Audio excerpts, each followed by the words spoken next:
Radhe Radhe. Today is Saturday, 7th September 2024, and here we are to present to you this recap video for today's Bhagavad Gita study session. Along with me, here is Mummy. Radhe Radhe. Bringing up the screen, you'll see that we covered chapter 9, verses 28 and 29 today.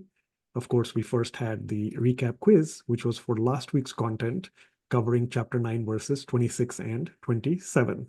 As always, please take a look at the description for this video and go to the community portal page to get all the various slides and the questions that will be helpful for your review purposes. With that, we are now ready to talk briefly about chapter 9, verse 28. Shubha shubhalar evam mokshase karma bandhanaihi sanyasa yoga yuktatma vimukto mam upaishyasi. So chapter 9, verse 28 has the catchphrase, renunciations reach. Alliteration there, and we all understand, even from before or certainly after today's session, that renunciating the fruits of our actions, dedicating all of our work to Sri Krishna, and getting away, renunciating, getting away from selfishness will help us, of course, reach Sri Krishna. So that's the catchphrase to keep in mind for chapter 9, verse 28. In this verse, Swamiji has given us a few examples from everyday life, science, and nature about how we are inevitably always creating some kind of sins, even when we don't intend to. So unintentionally causing some kind of harm or damage, such as when we walk on the grass, when we eat a cup of yogurt, or even as we breathe. So one wonders, okay, how does one get away from the reactions of those actions? Also, he reminds us that we do perform good actions sometimes, things that are related to service and that are very noble. Even those, because of the law of karma, have reactions that keep us in bondage in that cycle of birth and death, because a lot of good actions may perhaps take us to the celestial heavens. We go with an account of karmas there. When those karmas are depleted, we still fall back on earth. And in fact, as we said, the celestial gods are always praying also to Sri Krishna to get them back to earth so that they can love God and join God in his divine abode. So as Swamiji says here, there is a simple solution to getting away from these karmic reactions for both good and bad actions. You simply dedicate everything to Sri Krishna. And as we discussed in class in different words, a reminder, everything we have, the energy, possessions, etc., all comes from God. So even what we are offering to God is just something we got from him, temporarily borrowed if at best, and then are offering back to him without naturally having to feel a sense of proprietorship or ownership. If we have that attitude, we can truly offer all of our work, activities, oblations to God, and that gets us away from this bondage of good and bad results. So if that happens, we can have our consciousness united with God, yuktatma, yoga yuktatma, and in some cases, certain yogis can be liberated in this material body itself, that is Jivan Mukt, and eventually, of course, get a divine body and join God in his divine abode. Quick reminder from class as well, important English words to learn. We've seen the first one before, culpable. That means deserving blame or punishment. So if we perform actions with the intention of fulfilling our own self-interest, then we are truly culpable. We deserve that blame or punishment for the sins we commit. Perhaps a newer word we saw today is fetters. Physically, that is to do with chains and shackles. Figuratively, anything that restrains. So when we dedicate our actions to the Lord, we are freed from those restraints, from those shackles of both good and bad results. As a reminder from class again, chapter 5, verse 7, we mentioned was one of the earliest or perhaps first stages when we had seen Yoga Yuktaha, united in consciousness with God. Today we see it as Yoga Yuktatma. So take a look at chapter 5, verse 7. It talks about karma yogis and about those who perform all kinds of activities, yet they do not get entangled. totally a preview of today's chapter 9, verse 28. And of course, one other comment. Keep in mind this visual reminder. Many of you saw before class or during class, and certainly now. You have the smiling girl here with the A results. You have the crying boy to her left with the C results. Both are in bondage to those results because one is attached to the good results, one is attached to the bad results. Figuratively, pun in terms of words, bandage on their foreheads. We don't want to use a bandage to get away from this bondage of good and bad results. Remember, bandages are going to only provide temporary assistance. We need permanent help. And that is, of course, devotion, love towards God. So in chapter 9, verse 28, if we dedicate all of our work, all of our results to God, then we renunciate selfishness, and then we can be freed from the results of good and bad actions. Next up, then, let's take a look at chapter 9, verse 29. समोऽहं सर्वभूतेषु न मे द्वेष्योऽस्ति न प्रियः ये भजन्ति तु मां भक्त्या मयि ते तेषु चाप्यहम्. Chapter 9, verse 29, as a question, has the catchphrase differing disposition. We've seen the answer now. This is referring, of course, to the disposition of Sri Krishna. Does it differ? Does it not? We saw that, of course, in class today, because Sri Krishna says that he is actually equally disposed to all living beings. Disposition or disposed here referring to his inclination or affinity, specifically in this case to living beings. And in fact, he qualifies that by saying he is neither inimical, so add that to your English dictionaries as well. He is not unfriendly, he is not hostile, he is not inimical to anyone, nor, in contrast, is he also partial to anyone. But, very importantly, but the devotees who worship him with love, they are the ones who reside in him, and he resides in them. Here, that element of reside is connected deeply with faith and grace. So Swamiji gives an example to help illustrate the fact that even a common man who's not a saint certainly believes, and rightly so, that God is perfectly just. He's going to be fair to everyone. He's not going to be partial to Mr. Billionaire versus being unfair to someone who's maybe the poorer person. So that is for all people having that kind of belief. Now, one wonders from the prior verse, chapter 9, verse 28, that with this law of karma and being freed from the bondage of good and bad results, is God being partial? Here, in fact, Sri Krishna qualifies with his explanation, with the translation, that no, he is not partial to anyone. He is equally disposed to everyone. And in fact, the thing to keep in mind is the element of surrender that Mummy stressed in class.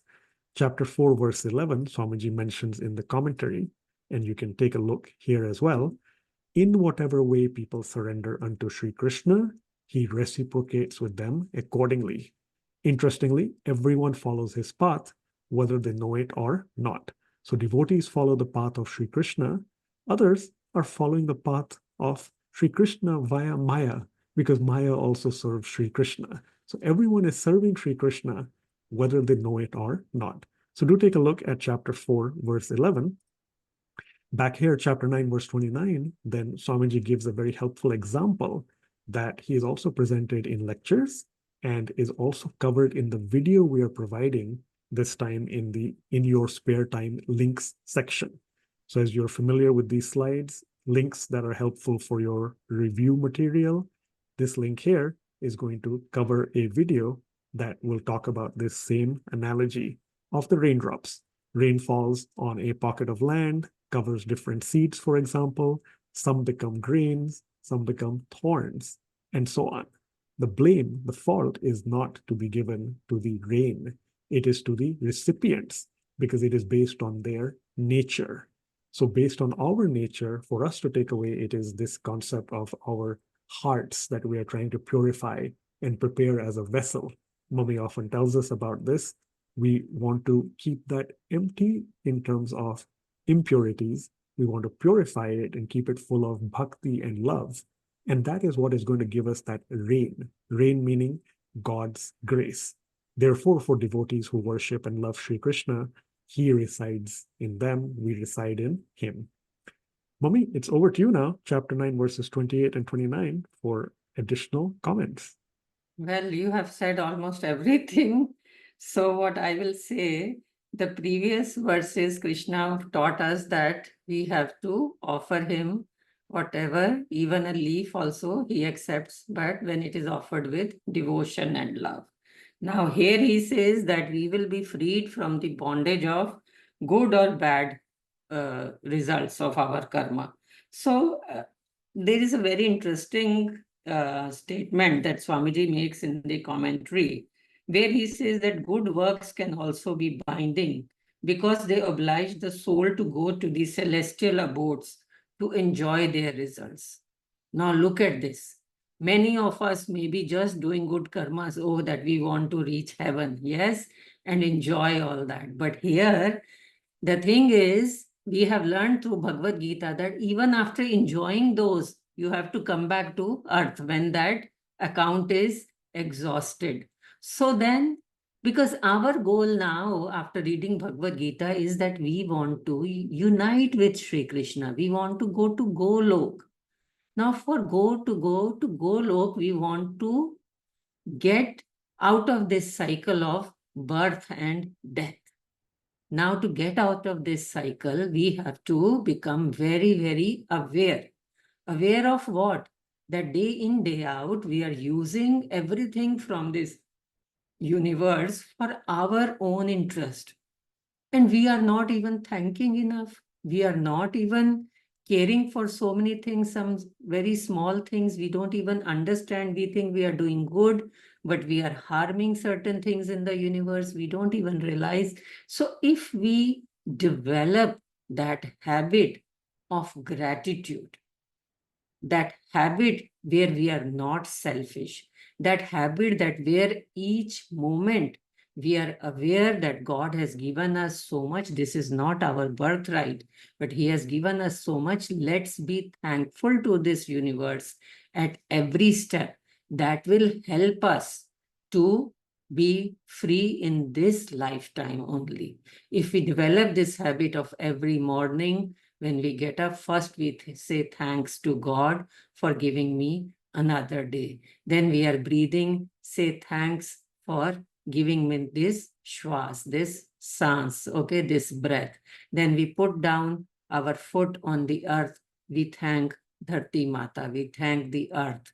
You know, when we start taking shower, we start the Maha Mantra, Hare Ram, Hare Krishna, Hare Krishna. That means we are trying to develop a habit of being aware of God's kindness and God's grace on us at every moment, so that we become Yog Yukt Atma, that our consciousness is attached, united with God at every moment. That will help us to become Jivan Mukt. We can, even in this body, it will help us. Maybe we may be able to break this cycle of life and death. So basically, Krishna is saying that you start being not selfish. That is what we have to understand and bring it in our life. And that is how we can reach Sri Krishna. So we will learn the word upeshyasi. Upeshyasi means this is how we can reach Sri Krishna. Then verse number 29, Krishna is saying that he is equitable to everybody. He is there to pour on his grace, and he does shower equally. But how much we take it, that depends on our vessel. Whether we have prepared our vessel, that is our heart, whether we have prepared it for receiving that grace or not. Krishna is willing to give as much as grace you want. We have to prepare our heart. What does that mean? That we have to purify ourselves. We have to learn to be good, learn to be away from the impurities. And then Krishna, how do we become pure? That we go on surrendering to God. The more we go in Sharanagati, the more grace flows on us, because as human beings, we have understood that we can only put in our efforts. Rest, everything is on God. The way rain goes everywhere, but somewhere thorns grow and somewhere beautiful flowers grow. That depends on the soil of that place. Similarly, that depends on the seeds of that place. So we have to have seeds of love and devotion and surrender in our heart, that vessel of our heart. We have to have seeds of love, devotion, and surrender. And automatically we will receive God's grace. And Krishna is driving us to the point that bhakti is the easiest path to attach our minds with God. With that, over to you, Gagan. Yeah, Mummy, do you want to just add any Sanskrit word here as well? Here Sanskrit word from this verse, I want to say dveshayaha. Dveshayaha means not inimical. Krishna himself is saying that he is not inimical. He's not partial. Okay? He is very equal to everybody. It's the amount of surrender we do, the same amount of reciprocation he does. So we all have to take that step of awareness, of developing that consciousness which is attached with God at every moment of our life. Over to you, Gagan. Yeah, thank you, Mummy. And I think very important, I like how you described we should have or possess seeds of love and devotion and surrender. So I think I'll encourage myself, of course, and everyone also to keep that in mind. Seeds of love and devotion and surrender. So that gets us closer to the end of this recap video, but keep in mind, it is the auspicious, since yesterday, Ganesh Chaturthi weekend.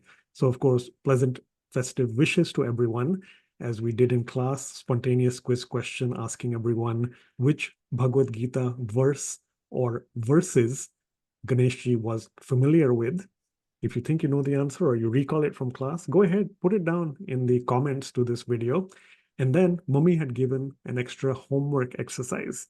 Mummy, do you want to remind us about briefly what that is? Yes, I would want everybody to think about this, how Ganeshji is connected with, with this Bhagavad Gita. That was a spontaneous question Gagan asked. And there were conditions put by Ved Vyasji and conditions put by Ganeshji. And Ganeshji, he was the scribe of Bhagavad Gita, as Bhagavad Gita lies in Mahabharata itself, and Ved Vyasji was speaking, and Ganeshji was writing, and he was writing at a great speed. Let us know how much time he took to write, and let us know what were the conditions that Ved Vyasji put, and what was the condition that Ganesha ji put, and why did he break his tusk. So, loads of blessings and so many days ahead of celebration with loads of bhakti and devotion towards Lord Ganesha. Over to you, Gagan. Yep. Thank you so much, Mummy. Yep, indeed. Happy Ganesh Chaturthi once again. We look forward to meeting next week. That's Saturday, 14th September 2024, 8 a.m. Central Time, 6:30 p.m. India time. Till then, thank you once again and Radhe Radhe. Radhe Radhe.